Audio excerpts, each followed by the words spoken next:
Problemática de la familia en el Perú, aspectos generales. Y contamos con la presencia del doctor Luis Antonio Ríos Espinosa, quien tiene estudios en maestría en Derecho Civil por la Pontificia Universidad Católica del Perú. Es especialista en Derecho Civil y Derecho de Familia y también es docente universitario. A quien le damos la bienvenida y le damos el pase para que pueda dar inicio a la sesión de hoy. Buenas noches, doctor. Adelante.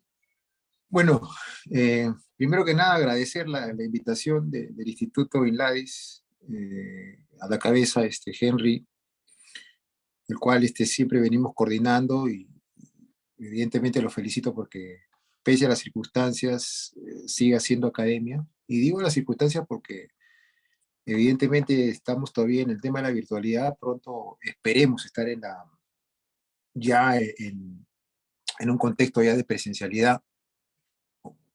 Que nos permita un poco interactuar con los alumnos, ¿no? Porque hay evidentemente todavía diferencias entre el aspecto presencial y virtual, ¿no? Pese a que el virtual ha ganado un campo expectante, pues evidentemente en el tema de las clases y estos cursos que muy bien organiza el grupo INLADES.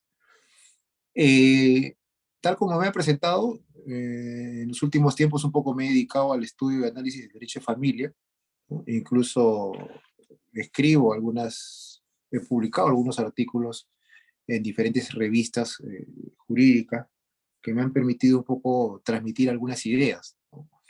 Principalmente vinculadas con el tema de este diplomado que entiendo ha tocado y va a seguir tocando temas de relevancia, ¿no? Sobre todo sobre aspectos eminentemente familiares. Bien, como quiera que sea, en esta primera sesión, o en esta sesión que me ha tocado abordar, me parece que es la tercera, ¿ya? Vamos a hablar sobre algunos aspectos generales de algunas instituciones que tienen derecho de familia, ¿no? Yo comparto con ustedes unas diapositivas que ustedes están viendo en estos momentos, a efectos de poder entender de manera muy general, porque esto evidentemente se va a detallar en su momento, en el decurso de las demás sesiones, de cómo se maneja actualmente el mundo del derecho de familia desde la perspectiva pues ya legislativa, ¿no? Han habido modificaciones como cualquier institución que se encuentra dentro del Código Civil, familia en el libro 3 específicamente. No solamente las modificaciones están vinculadas con el tema de los institutos como por ejemplo el matrimonio, la unión de hechos, sino también de alimentos, ¿no? Eso se va a ver ya, me parece, en la siguiente clase. Vamos a ver algunas tendencias y algunas modificaciones al nuevo proceso de alimentos, ¿no? Lo cierto es que el derecho de familia tiene una serie de instituciones jurídicas que muy bien vale la pena pues analizarla, ¿no? Muy bien vale la pena en ese sentido manifestarlas o establecer algunas ideas en relación a ello, ¿no? El derecho de familia es muy apasionante, ¿no? No solo el abogado o la persona que tiende a especializarse en estos temas deba necesariamente entender de que hay circunstancias que se deben tener en consideración sobre la base de entender de que el derecho de familia no solo es legislación, sino es algo mucho más, que es establecer un alto grado de sensibilidad, ¿no? El derecho de familia está dentro de los que se consideran o lo que deberían tender sobre la base pues de aspectos meramente extrapatrimoniales, ¿no? Pese a que en algunas ocasiones, en algunas circunstancias que van a ver más adelante de repente el matrimonio, existen algunos regímenes patrimoniales, pero esto no le da una connotación, si se quiere, patrimonial eminentemente o en esencia, sino más bien regula aspectos muy específicos. Ya se verá en su debida oportunidad cuando se analice el matrimonio y sus caracteres y algunas circunstancias que engloban en torno a esa figura, ¿no? Lo cierto es que el matrimonio tiene varias figuras, ¿no? o la familia. El derecho de familia tiene varias figuras inmersas dentro de ese contexto. Y lo que tenemos que nosotros entender de entrada, de que el derecho de familia o la familia no ha sido creada por el derecho, propiamente dicho, ¿no? La familia es antes que el derecho y el derecho ha llegado a regular. En alguna oportunidad o en los primeros inicios pues, de la humanidad, las personas se agrupaban, ¿no? Con el propósito de establecer relaciones, pero no las relaciones que tenemos hoy en día, digamos, sociales y entre otras cosas, sino más bien perseguían un mismo fin, que era la supervivencia, ¿no? Ya muchos autores han hablado sobre este tema desde la perspectiva de las bases teóricas y la génesis que ha tenido la familia y la importancia que tiene la familia hoy día en la sociedad, ¿no? Un poco haciendo el parangón hacia estas épocas. Nosotros, pues, por ejemplo, al analizar el mundo del derecho de familia, hemos percatado de que hay muchos principios plagados dentro de ese contexto, ¿no? Y uno de ellos es, por ejemplo, el principio del interés superior del menor, que se va a ver en su momento cuando se vea, por ejemplo, tenencia o régimen de visitas. Situaciones que evidentemente van a traer consigo el análisis seguro, la inquietud, eso, las preguntas que ustedes pudieran tener a bien. Lo cierto es que al analizar el tema del derecho de familia, ¿no? Al analizar el tema del derecho de familia, nosotros observamos claramente que hay circunstancias que hay que seguir regulando, ¿no? De hecho, el mundo jurídico es evolutivo, pero esta regulación, nótese, debe ir en el contexto un poco de observar un alto grado de sensibilidad de lo que esto implica. No se trata de establecer legislaciones o de apelar al derecho objetivo para poder regular algunas situaciones jurídicas, los particulares especialmente vinculados con la familia, sino que además se debe tender a que se tenga por consiguiente la posibilidad de entender que estos factores se van viendo desde esa perspectiva, ¿no? Por favor, ponga la primera diapositiva. Dentro del derecho de familia, como dije hace un par de minutos, hay muchas figuras jurídicas que hay que tener en consideración. Una de ellas es, por ejemplo, el matrimonio, pero antes del matrimonio, ¿no?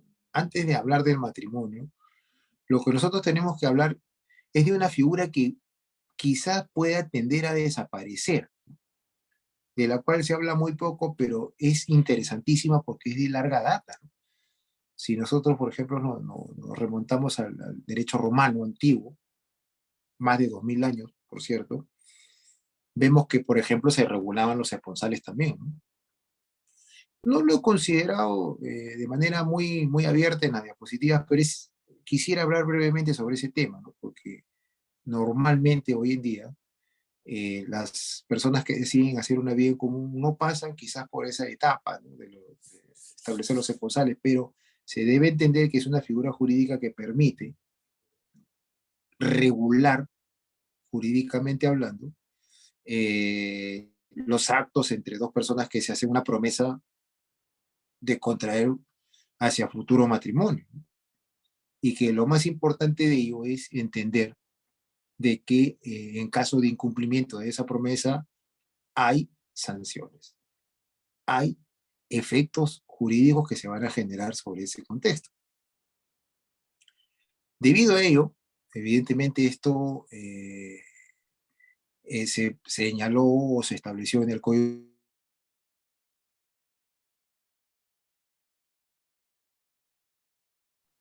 ya desde el año 1856, ahora en el 84, eh, que en este último código solamente se han considerado dos artículos, que son el 239 y el 240. Me parece muy oportuno, o el 269 al definirlo, y el 240 establecer en casos de incumplimientos qué es lo que sucede, ¿no? O qué es lo que sucedería. Esto como corresponde, y lo acabo de manifestar, en la práctica se da quizás con poca frecuencia, pero eso no significa que no se vislumbre o no se evidencie en algún momento. Lo digo esto porque en algunas circunstancias, pues, hemos tenido la oportunidad de asesorar sobre estos factores frente a dos personas que, deseosas de contraer matrimonio, querían establecer reglas jurídicas previas a esa celebración, ¿no? Porque además entenderán ustedes si hay donaciones, ¿no? Y en el caso de que alguno de los esponsales incumpla con la promesa, obviamente acarrea una sanción indemnizatoria, ¿no?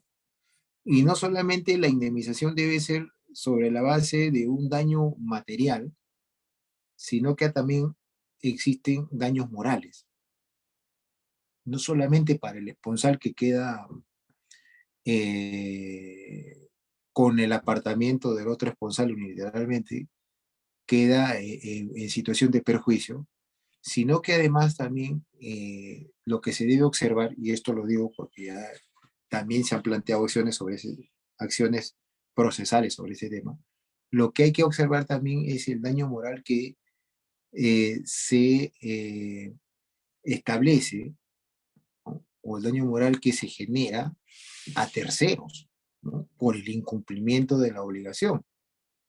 Obviamente, nadie está obligado a vincularse matrimonialmente con alguien que no desee, ¿no? Porque ustedes entenderán que el matrimonio es obra de un consenso y además de un afecto, principalmente, ¿no? De una voluntad libre de hacer una vida en común entre un varón y una mujer. Los esponsales van en ese sentido, pero un poco garantizan o garantizarían el factor en el caso hubiese un incumplimiento y esto acarrea evidentemente una sanción indemnizatoria, ¿no? No solo para el esponsal, sino también para terceros que resultan perjudicados en caso de un incumplimiento. No sé, nótese lo interesante que es el poder saber de que existe una norma o que existen artículos en el Código Civil que regulan estas circunstancias, interpretadas de una manera muy sencilla y simple como lo que establece el Código Civil, ¿no? De los esponsales se ha escrito muchísimo, ¿no? Pero como dije, lamentablemente parece ser que es una figura que tiende a desaparecer. Esperemos que no, sino más bien que esta figura se dé a conocer, que esta figura se, se ponga de relieve, ¿no? Que esta figura se vea refrescada desde el punto de vista de la teoría y la práctica, para que la ciudadanía en general o personas que están dentro de ese contexto de poder establecer reglas jurídicas para sus actos prematrimoniales, tengan la posibilidad de estar garantizados o tengan la factibilidad o la garantía de que en caso de incumplimiento, el esponsal que no desea eh, seguir adelante con el proyecto matrimonial, me refiero a la celebración del matrimonio, tenga bien pues estar en un contexto de esta naturaleza. Por eso que es importante que nosotros tengamos presentes cuáles son los factores o las situaciones jurídicas que establece el Código Civil. A renglón seguido, ¿no? Dentro de estas tendencias que hay en el derecho de familia, viene una de las figuras jurídicas, creo que en esencia debe ser una de las principales que existen en el derecho de familia, que es el matrimonio. Obviamente el matrimonio, ¿no? Debidamente regulado en el artículo 234 del Código Civil, donde se establece de manera taxativa de que es la unión voluntaria, ¿no? Concertada entre un varón y una mujer legalmente aptos para ello, ¿no? Obviamente tiene que haber, tiene que contemplarse de que hay ciertos requisitos que se deben tener en consideración y a que además son ineludibles, ¿no? Eh, Son requisitos que mínimamente deben tener dos personas que quieren unir su vida en matrimonio. Lo cierto es que, viéndolo de esa perspectiva, el Código Civil va a ir regulando con mucho más normativa frondosa, y eso lo van a ver más adelante cuando se vea el matrimonio ya como un tema de fondo, una cantidad de artículos que se le destina al matrimonio, ¿no? Y esto ha generado de repente alguna crítica porque se dice que la unión de hecho no tiene más que un solo artículo, ¿no? Podría eventualmente formar parte de una crítica constructiva, evidentemente, el hecho de que, el hecho de que se pueda, obviamente, pensar de que hay factores que se deban tener en consideración sobre la base de que el matrimonio podría ser hasta cierto punto una regla general en la sociedad.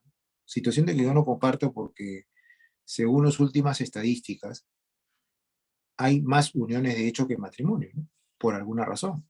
Seguro cuando se aborde el tema de la, del matrimonio y de la unión de hecho se va a ver con mayor exactitud ese factor, ¿no? Lo cierto es que hoy por hoy hay más uniones de hecho que matrimonio y debe ser porque la unión de hecho me pareciese ser un poco más práctica, ¿no? Nótese las nuevas tendencias que hay en el derecho de familia, ¿no? Otrora o en otros tiempos, pues, el matrimonio era normalmente la única vía para dos personas que deseaban hacer una vida en común y que además tenga efectos legales. Ese es un factor que no se puede pasar desapercibido, ¿no? El matrimonio, y yo creo personalmente en el matrimonio, ¿no? No solo por un tema jurídico, sino por un tema también de social, ¿no? El matrimonio es y hasta el momento una figura jurídica muy formal, que incluso para su disolución deben haber causales. En la unión, de hecho, hasta unilateralmente puede el conviviente apartarse de la, del factor de hacer una vida en común, situación que debe, obviamente, ser materia de estudio, ¿no? Yo hace algún tiempo atrás escribí un artículo sobre este tema, ¿no? El matrimonio versus la unión de hecho, y toqué algunos temas interesantes ahí que estaban vinculados con una y otra figura, pero hice hincapié de que la unión de hecho estaba ganando un terreno importantísimo dentro del ámbito jurídico. Siguiente diapositiva, por favor. Evidentemente, para nosotros llegar a la celebración del matrimonio debemos cumplir con algunos requisitos. Aquí, brevemente, eh, he mostrado, voy a mostrar algunas pinceladas sobre la evolución histórica del matrimonio que en algún momento se podía dar por rapto, por compra o por mutuo consentimiento, ¿no? Que es lo último, es lo que ha prevalecido en el tiempo, ¿no? En los tiempos de Roma, pues, los hijos del pater familias eran poco menos que objetos, podían ser materia, pues, de cierta decisión por parte del jefe de familia, que era el pater familias, para un poco buscar el destino de los hijos, ¿no?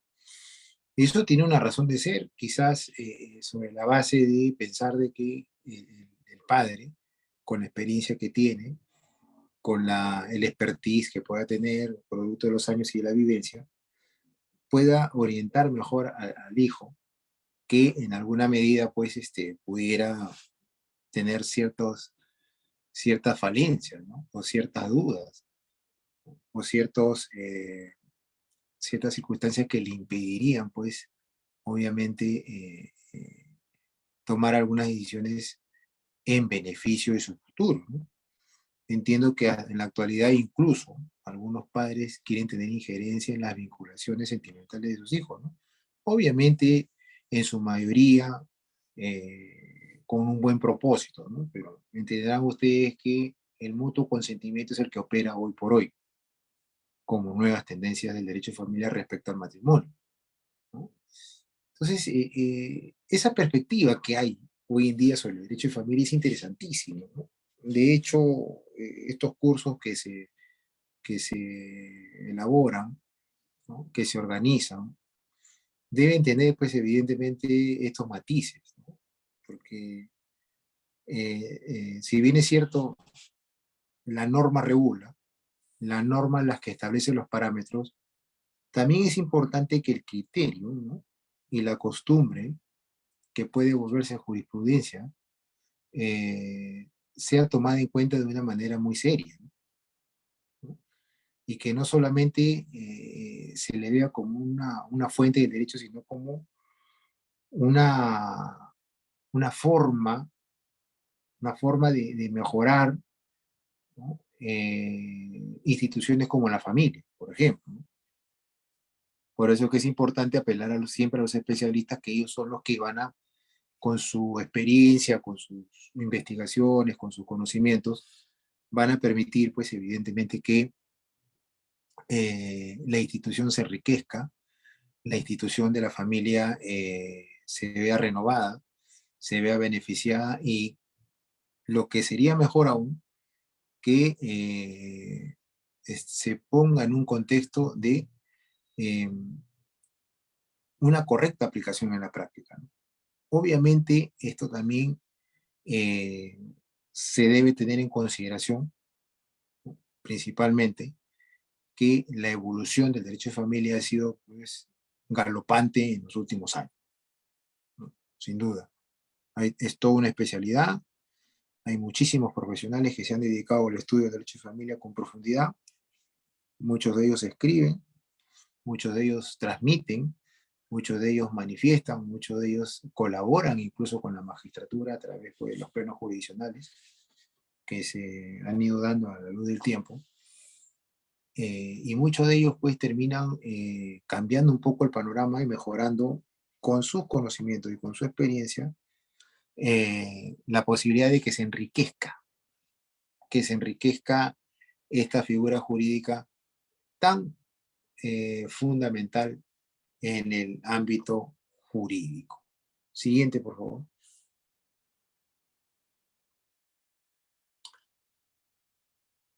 El matrimonio tiene algunos caracteres, insisto, estos son pinceladas, son temas muy básicos, esto se va a ver en su momento con mayor exhaustividad, ¿no?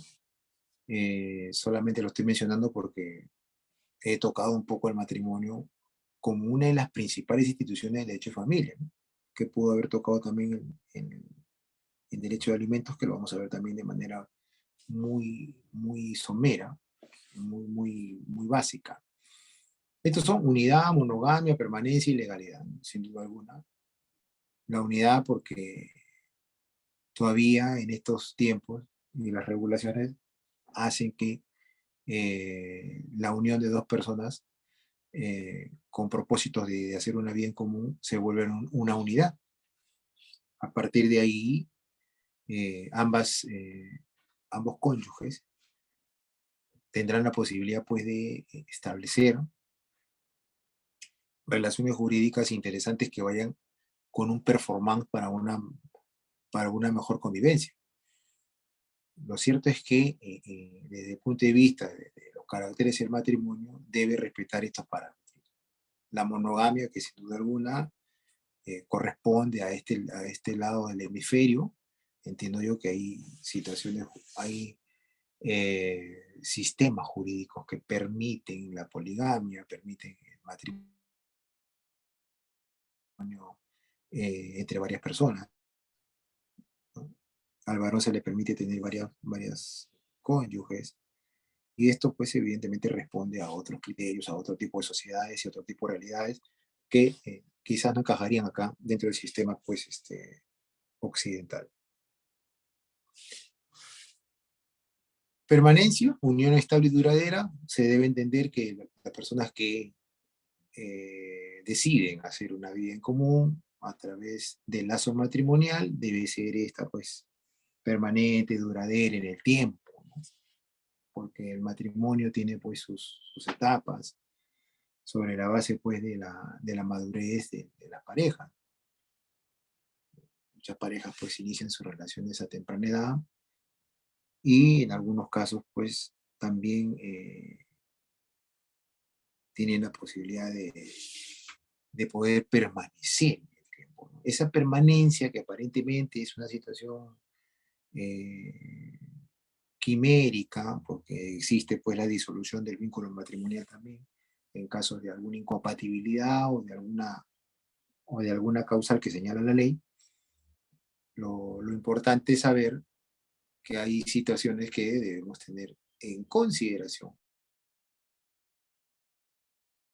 para poder analizar estos temas, ¿no? La legalidad, que esto obviamente debe estar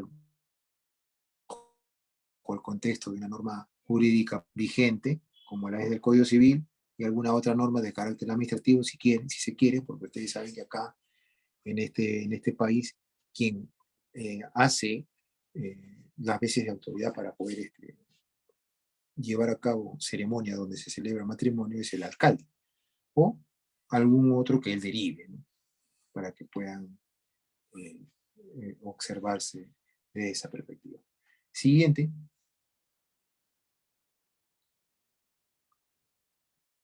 El matrimonio es una figura importantísima, ¿no? Que requiere de que haya un celo en cuanto a su cumplimiento, en cuanto a los requisitos de fondo y de forma, sexos opuestos, por ejemplo. Bueno, por ahora.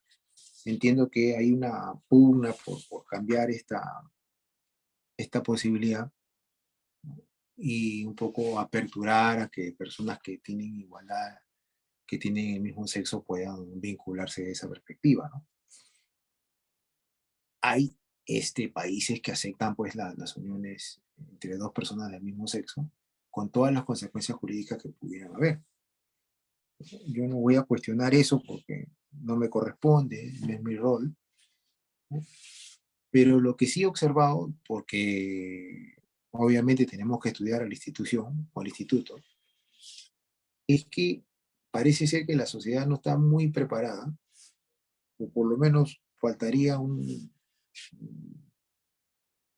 una, un tramo en cuanto al pensamiento pues, de los integrantes de una nación, principalmente de la nuestra, a efectos de que puedan entender, si vale la mención del término, que puedan entender el por qué dos personas de mismo sexo tengan la posibilidad de unirse, ¿no? Y hacer una vida en común de manera formal y no de una manera clandestina, asolapada, o cualquier otra que pudiera mencionarse, ¿no?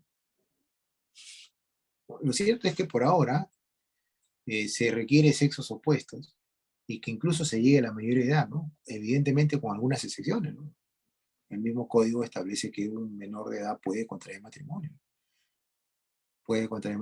y eso lo vuelve de manera inmediata o lo pone en una condición jurídica interesante que sería pues la de adquirir la capacidad plena para poder ejercer sus derechos con autonomía, ¿no? Hemos visto casos de matrimonio de adolescentes de 16 años que al contraer el matrimonio automáticamente han adquirido pues la mayoría de edad, ¿no? Porque así lo establece el Código Civil, así lo establece nuestra legislación. Otro factor interesante es el consentimiento, ¿no? Sin duda alguna, el consentimiento es fundamental al momento de poder eh,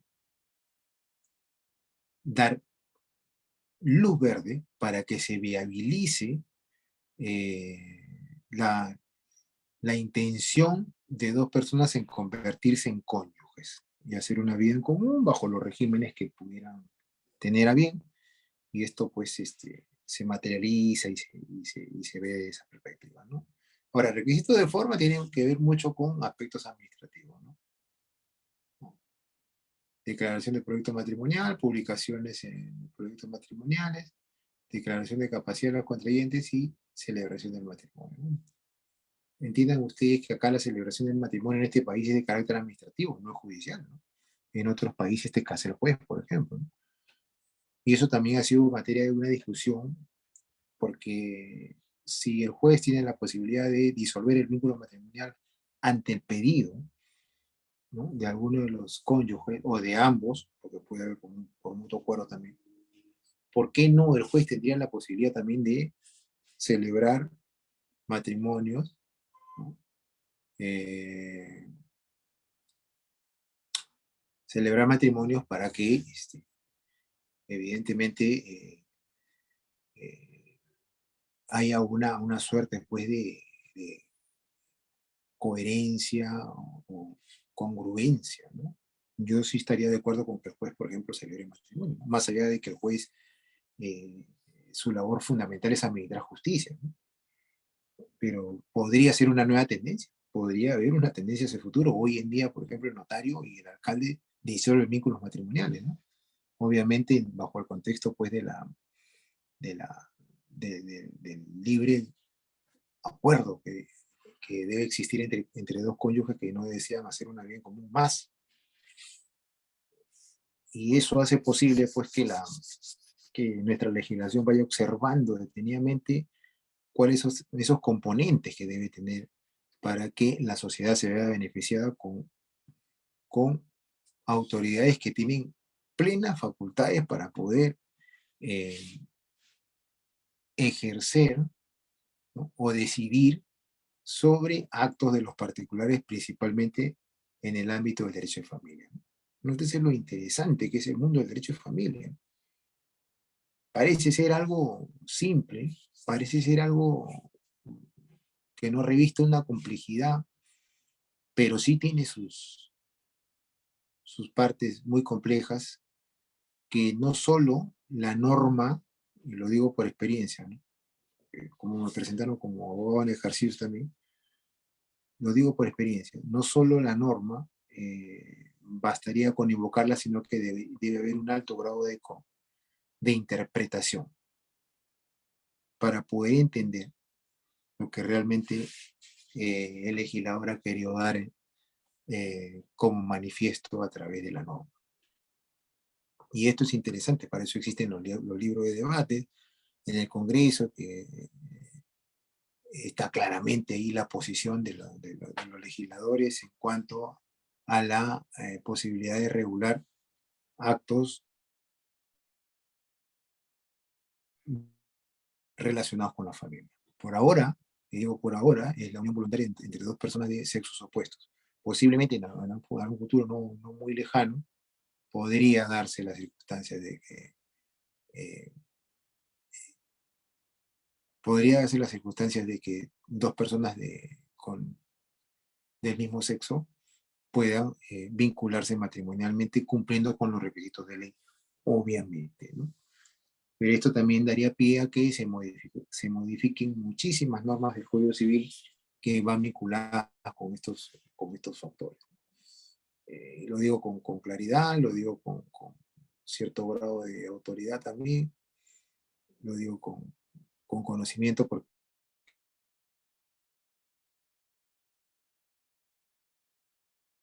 muchas de estas figuras, pero la persona que un poco se dedica o se abre paso ante una especialidad debe manejar conceptos con una profundidad interesante que permita a través de ese diálogo y de esa experiencia académica llegar, ¿no?, ante las autoridades que sí están en capacidad de modificar las normas y en algunos casos de promulgarlas. Siguiente, por favor. Esos son un poco los requisitos para la celebración del matrimonio, pero más allá de lo que ustedes pueden estar viendo, eh, lo interesante es que se vaya entendiendo de manera general para ponernos en un contexto cómo funciona y cuál es la razón de ser.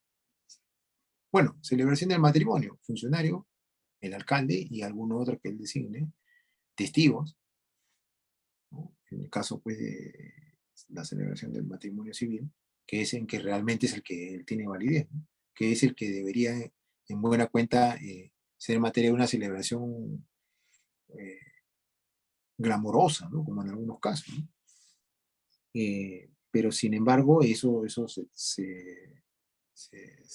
para algunos lo ponen en un segundo plano y lo que celebran más es el matrimonio religioso. Bueno, es cuestión de gustos y en esa situación no debemos, por lo menos de parte de mi persona, no voy a opinar.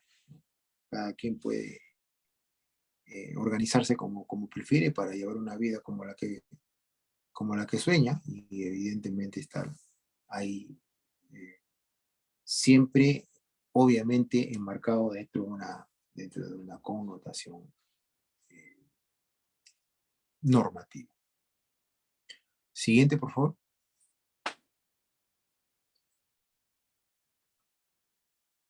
Así como el matrimonio tiene sus celebraciones, también es importante entender que hay impedimentos matrimoniales.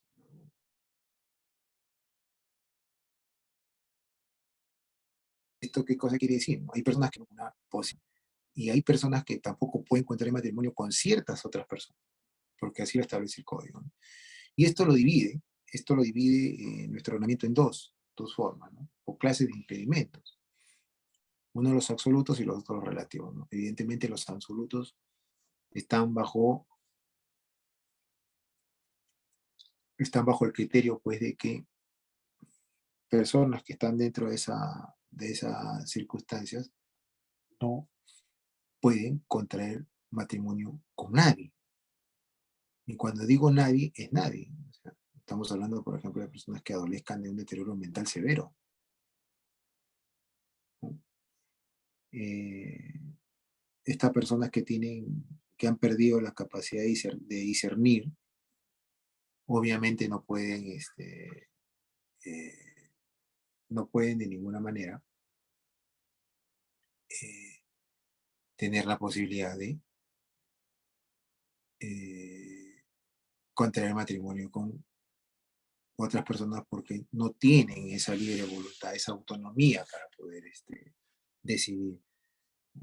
Cuando se habla de consentimiento expreso, quiere decir que las personas que tienen capacidad de discernimiento saben, o sea, tienen eh, a qué circunstancias y qué efectos va a generar su libre expresión, ¿no? Eso es el discernir. Discernir es, en buena cuenta, saber cuáles son los efectos o consecuencias jurídicas que pudieran generarse como un factor de manifestación de la voluntad.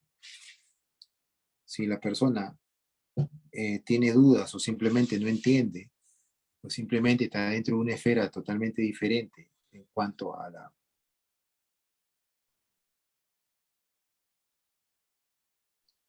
pensar de cómo va a haber la posibilidad de repensar cuáles son las consecuencias de sus actos a celebrar, si no tiene esa capacidad de discernimiento es imposible que pueda, pues, celebrar, ¿no? Por eso es que las personas que tienen deterioro mental severo no podrían, ¿no? O los menores de edad, por ejemplo, ¿no?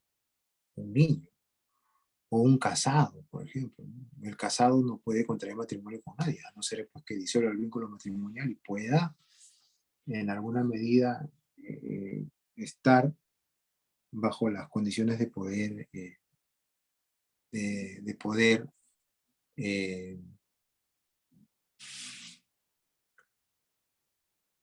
saber cuáles son los elementos a considerar.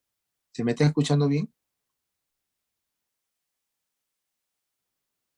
Se me está escuchando bien, ¿no? Sí, Bien, doctor Luis.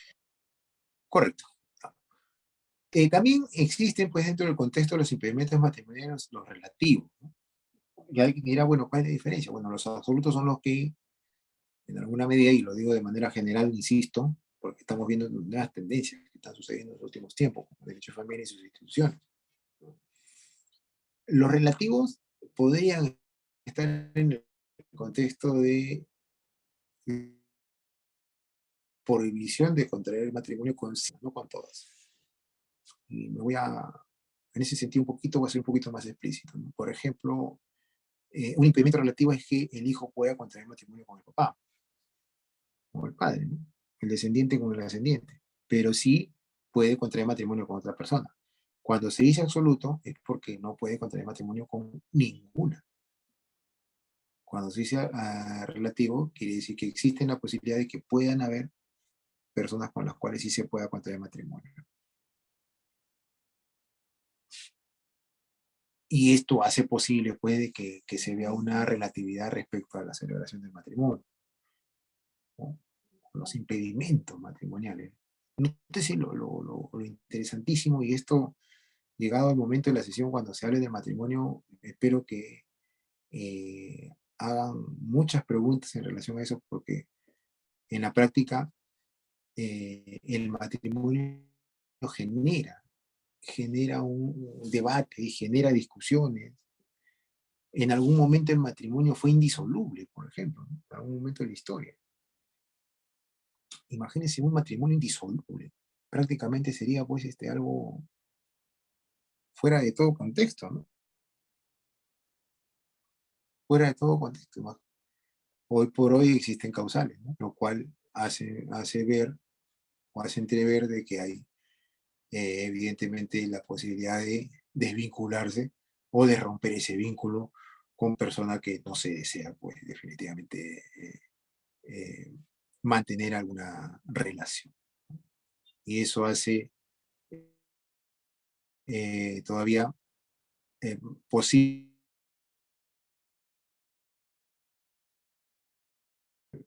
tiene la posibilidad, en caso no funcione, digamos, la convivencia o no funcione esta unión matrimonial formal, y que se busque en alguna medida la disolución del mismo. Siguiente, por favor. Vayan tomando nota de cuáles son las nuevas tendencias que están sucediendo ahora en los últimos tiempos con Andrés Familia. Todas estas tendencias. Ahora, también es importante que la unión de hecho se haga un parangón de manera muy general, ¿no? Como dije en esta primera sesión, son aspectos generales. La unión de hecho también tiene esas vicisitudes, ¿no? La unión de hecho tiene esas características, si cabe el término. Tiene esas falencias también, ¿no? Porque la unión de hecho también deriva todo al matrimonio. Me refiero en cuanto a los requisitos también para poder tener la posibilidad de una formalidad en cuanto a la unión de hecho, ¿no? Siguiente, por favor. Impedimentos absolutos, hemos hablado, ahí están las personas con las cuales no se puede contraer matrimonio. Y en alguna oportunidad se me preguntó si los primos hermanos podían contraer matrimonio, y yo digo que sí. Los primos hermanos sí tienen posibilidad, porque los primos hermanos están en un cuarto grado de consanguinidad. Entonces, el cuarto grado de consanguinidad no está limitado ni prohibido por ley, para que los primos hermanos puedan, en alguna medida, si desean, unir sus vidas con la formalidad que requiere y lo que estamos más o menos explicando, para poder tener consecuencias jurídicas en base a estas figuras jurídicas que estamos analizando ahorita, ¿no? Siguiente, por favor.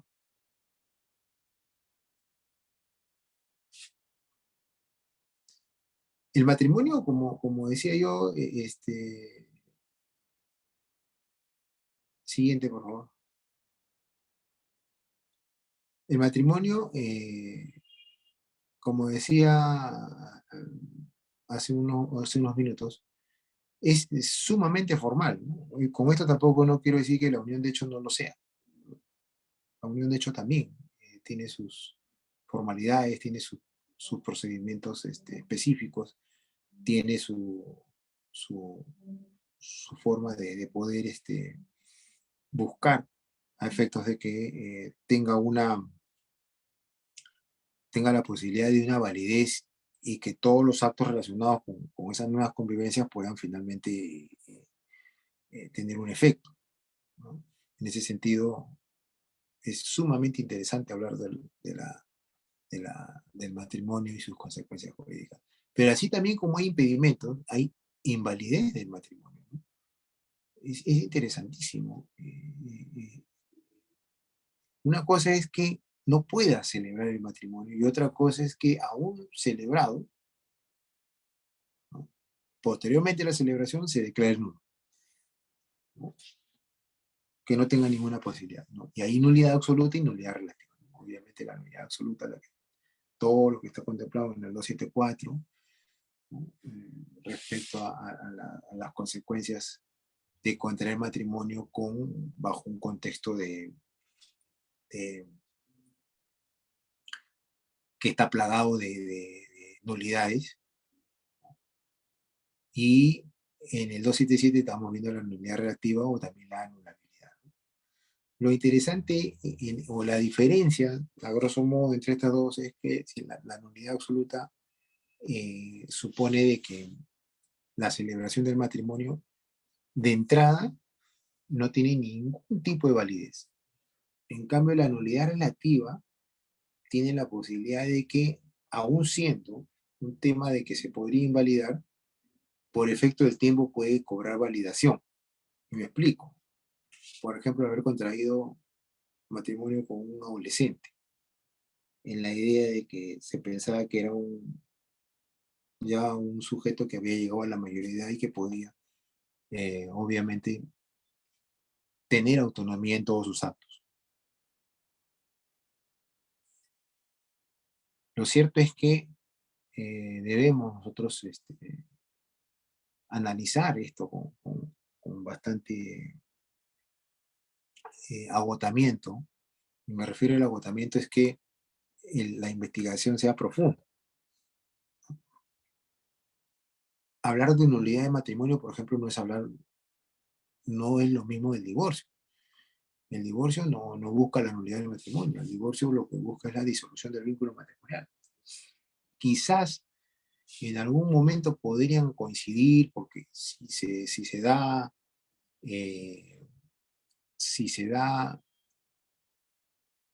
a entender de que el matrimonio no tiene validez, el efecto sería de que estas personas volverían a a tener un estado civil de soltería.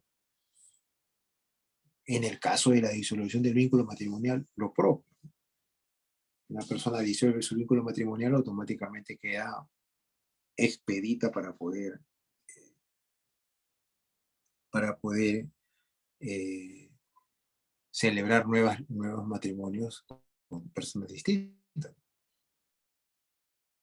Eso también es interesante, ¿no? Siguiente, por favor.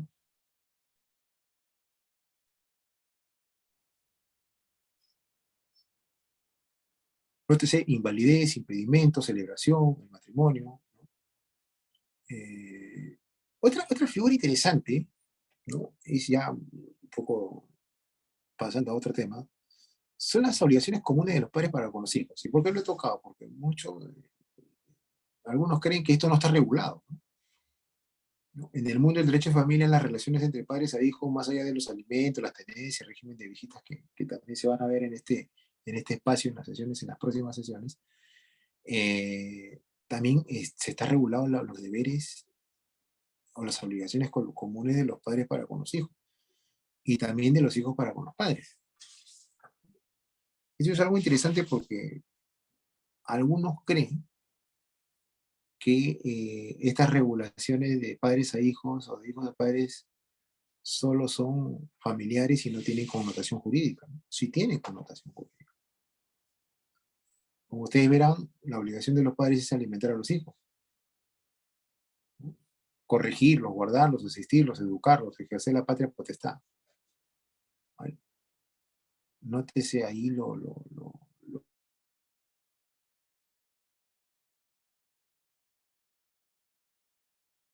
esencial, lo fundamental que es ver la importancia entre lo que, lo que se busca respecto al tema de las obligaciones del padre cónyuge. Y esto es eminentemente derecho de familia, sin lugar a...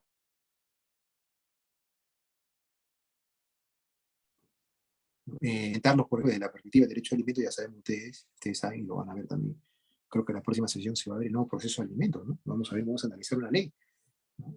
Para ello quisiera que los que van a estar presentes en la próxima sesión vengan leyendo la ley pertinente, ¿no? La 31464, que es la que en alguna medida regula, ¿no?, el nuevo proceso de alimento en algunos aspectos, ¿no?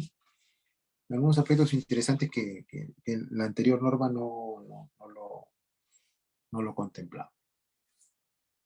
El derecho alimentario es fundamental porque no solamente tiene que ver con lo necesario para la subsistencia, sino una gama de circunstancias, ¿no? Donde hay vivienda, donde hay salud, educación, recreación, entre otras, vestimenta.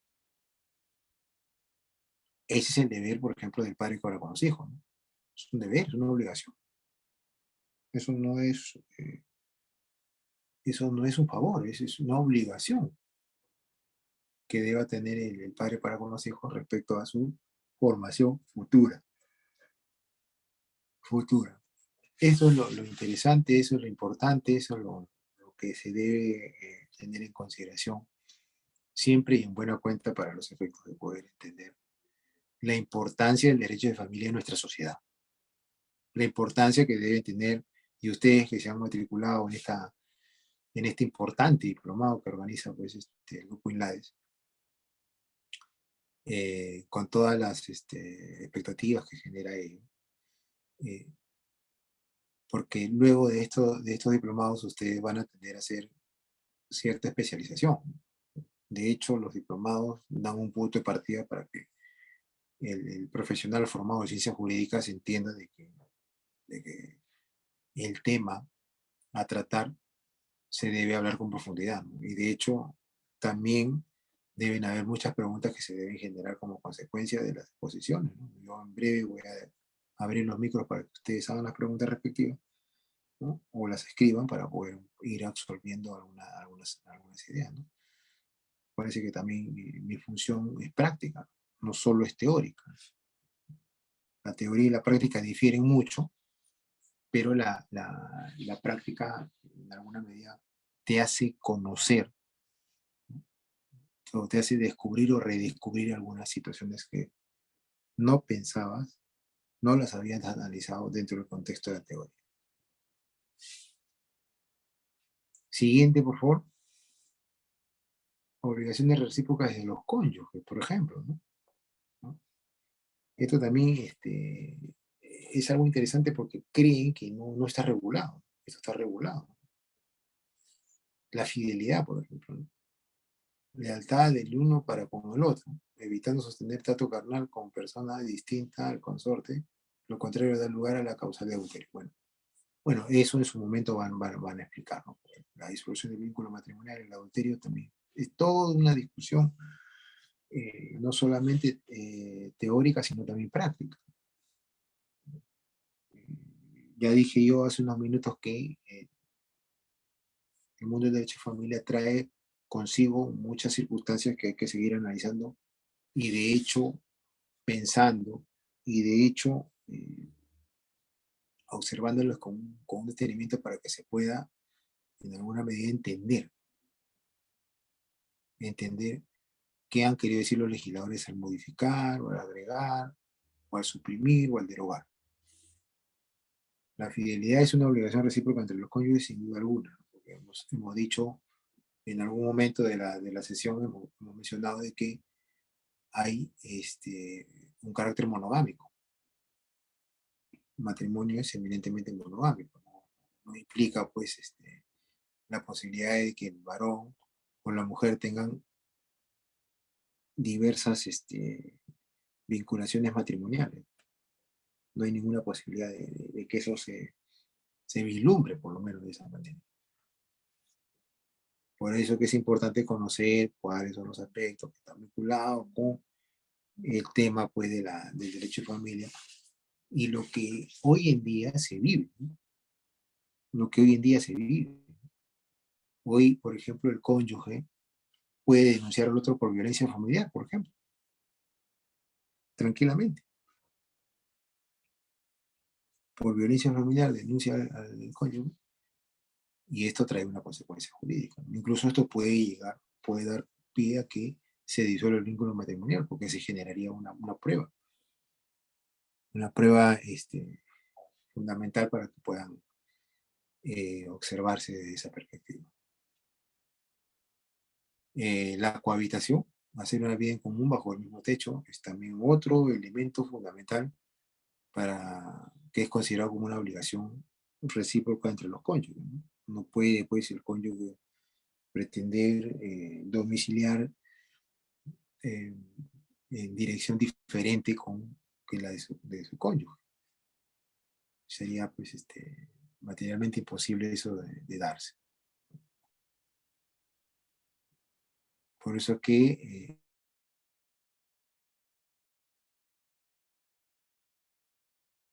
el estudio del derecho familiar para que se pueda hacer esta figura. Apoyo, cooperación, socorro y buen consejo de cada uno de los cónyuges respecto al otro. Se debe entender eso. Se debe entender eso a los efectos de poder manejar de esa perspectiva la figura. Siguiente, por favor.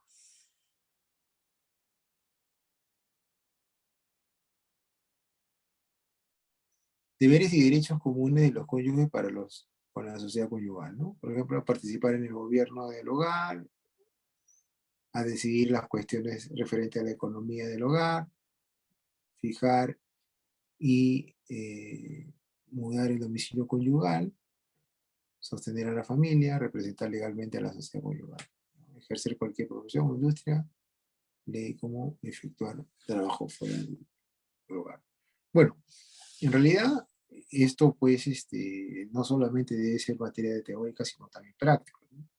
De hecho, cuando dos personas deciden hacer una vida en común, ya sea por el matrimonio o la unión de hecho, debe obligatoriamente haber eh, pautas, normas, debe haber parámetros para que los cónyuges puedan ubicarse en un contexto y hacer una vida en común, y hacer una vida relacionada a estos factores, ¿no? Esto en relación al matrimonio. La unión, de hecho, es prácticamente coge estas modalidades, todos estos esquemas del matrimonio para poder ser aplicados dentro de la unión de hecho. Lo que sucede es que la unión de hecho también tiene sus propias aristas, que no difieren mucho del matrimonio, pero que tampoco la unión de hecho es que dependa del matrimonio. La unión de hecho busca un reconocimiento sobre la base de que hay impedimentos matrimoniales para su existencia, ¿no? La tenencia, por ejemplo, el régimen de visita dentro del contexto del matrimonio y la unión de hecho que se ven bajo un parámetro de una separación. Cuando hay una separación en menor de edad se tiene que establecer cuáles son las circunstancias a considerar sobre la base de entender cuáles son el manejo que se debe ubicar en cuanto a la tenencia de los menores y en cuanto al régimen de visita, ¿no? Eh, sin duda alguna, hoy por hoy también la tenencia y el régimen de visitas ha sufrido algunas modificaciones. De hecho, también personalmente he publicado algunos artículos respecto a las tenencias compartidas, que es principalmente el primer foco que ha generado modificaciones en los últimos tiempos. Ante la ruptura matrimonial o ante la separación física entre los progenitores, a renglón seguido se tiene que saber cuáles son las circunstancias que se deben tener en consideración sobre aspectos relacionados a las consecuencias jurídicas de eso. La tenencia y el régimen de visitas son claros ejemplos de que debe haber un consenso, que debe haber una suerte de contemplación respecto a los criterios relacionados al factor de los menores, porque hay un principio fundamental en derecho de familia que lo mencioné yo al inicio casi de la sesión, que es el interés superior del menor. principio casi sacrosanto, por no decir otra cosa, porque nadie podría, pues, en su sano juicio, ir en contra de los intereses o el beneficio del menor. El menor tiene la prioridad, el menor tiene la posibilidad de estar bajo eh, eh, tener mejores posibilidades de poder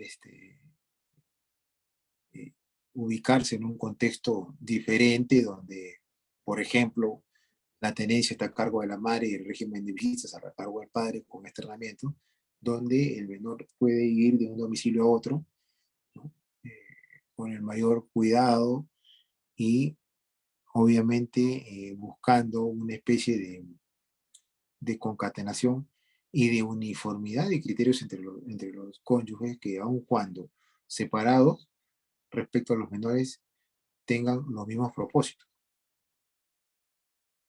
Eso es algo también que se debe tener muy en consideración. Y bueno, seguro en el momento se van a hablar sobre los criterios que hay para la tenencia y el régimen de visitas también, ¿no? Hay criterios dentro de la sede judicial que permite,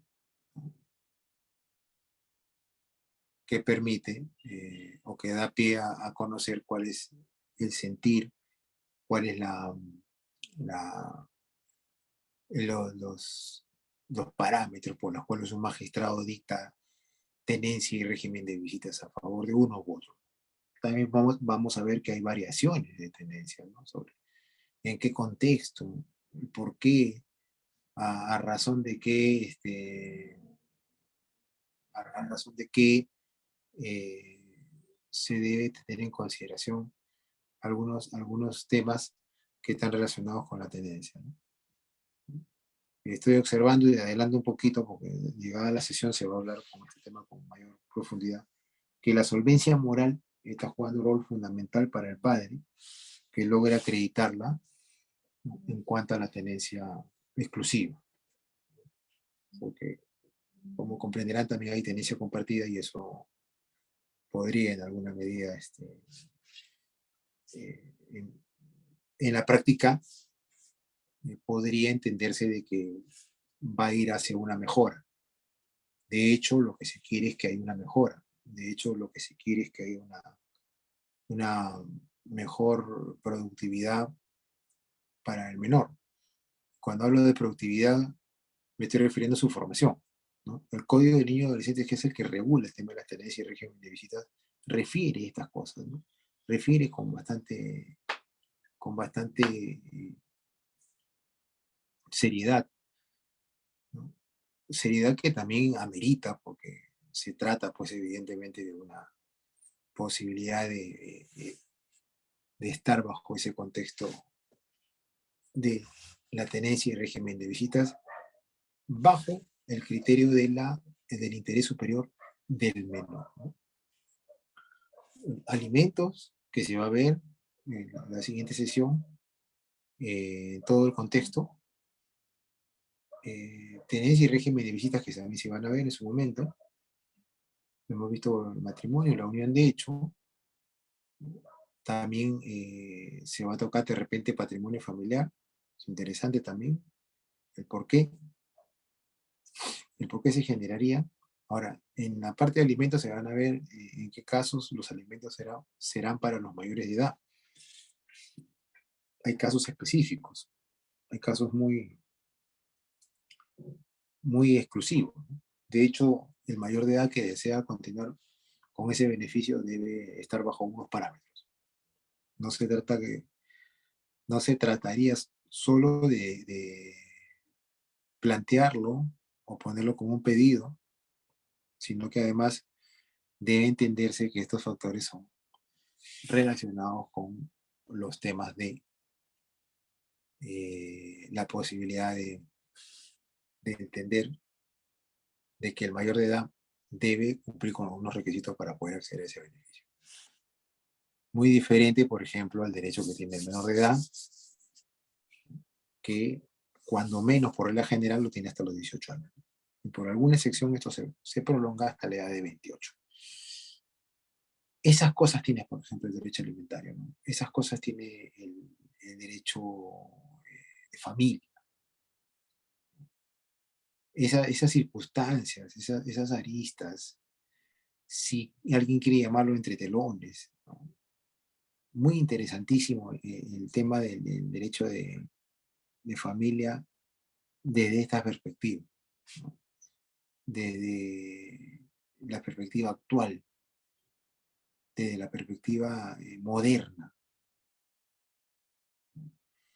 Hay muchos autores como por ejemplo Cornejo,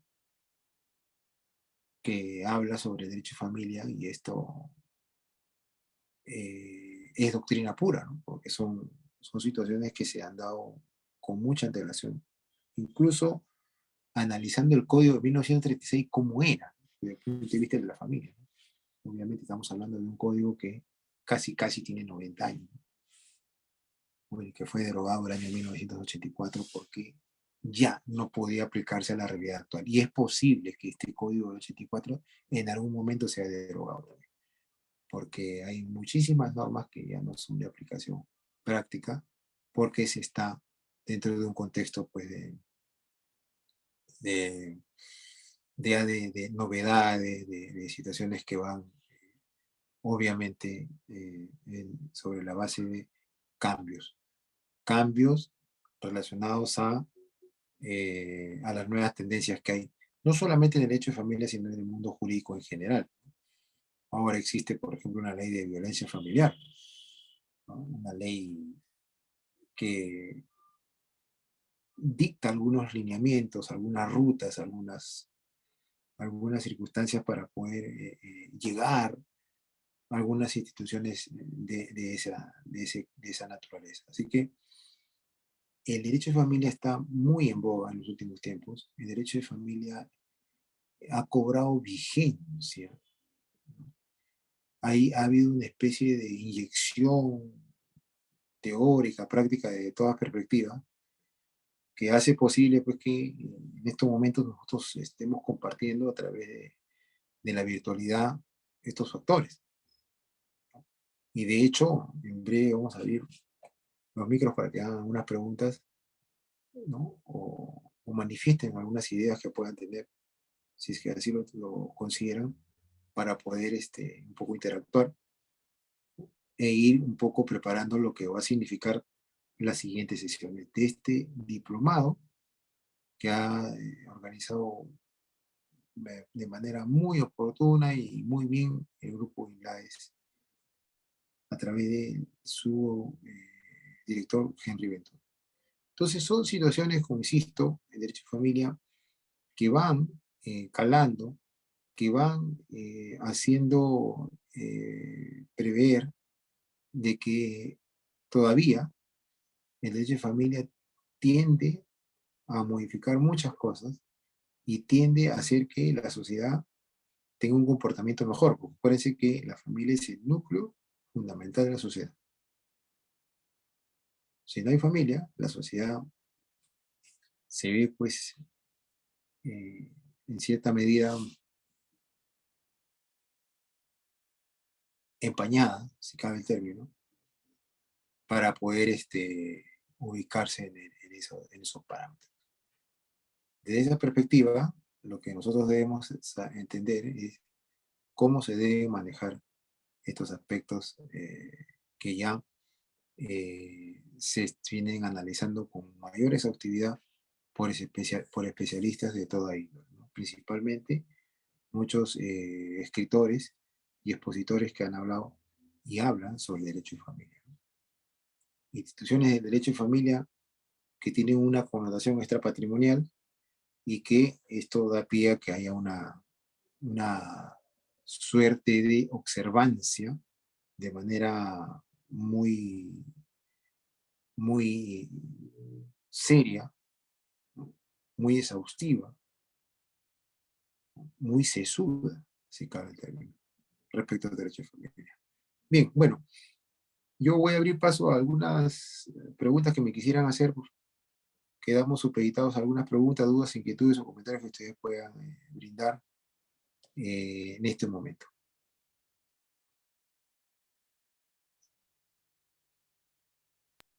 Buenas noches, Si doctores. alguien tiene, Sí, si tiene alguna pregunta, inquietud, comentario, se le puede hacer llegar al ponente, que me magnífica oportunidad para hacer sus consultas en vivo. Gracias. hay muchísimas dudas o preguntas que pudieran generarse dentro del contexto del derecho de familia. Obviamente en esta primera sesión, que es más aspectos generales, quizás por ahí podrían Bastante surgir preguntas, alguna. doctor, lo que siempre escucho, bueno, disculpe, mi fono está un poco apagado, ¿no? Uniones de hecho, ¿no? Eso va a ser otro tema interesante cuando se toque ese tema, porque hay muchos casos sobre casos de separación, los derechos que le corresponden a las parejas, pues, ¿no? Ujú. Claro, claro, hay muchas situaciones jurídicas que regulan el mundo del derecho de familia. Preguntas, dudas, aclaraciones. Estamos para escuchar los doctores. Si no hay preguntas, quiere decir que todo se entendió. Parece que sí, doctor. Entonces, si no hay más preguntas, daremos por culminar la sesión de hoy, doctor, y nos vemos el próximo jueves, ¿sí? Levantaremos la sesión.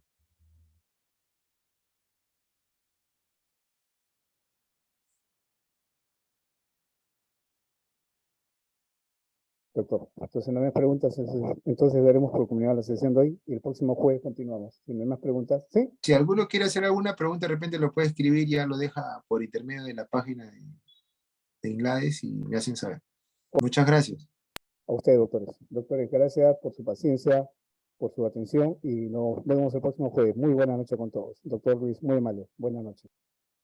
Gracias a usted.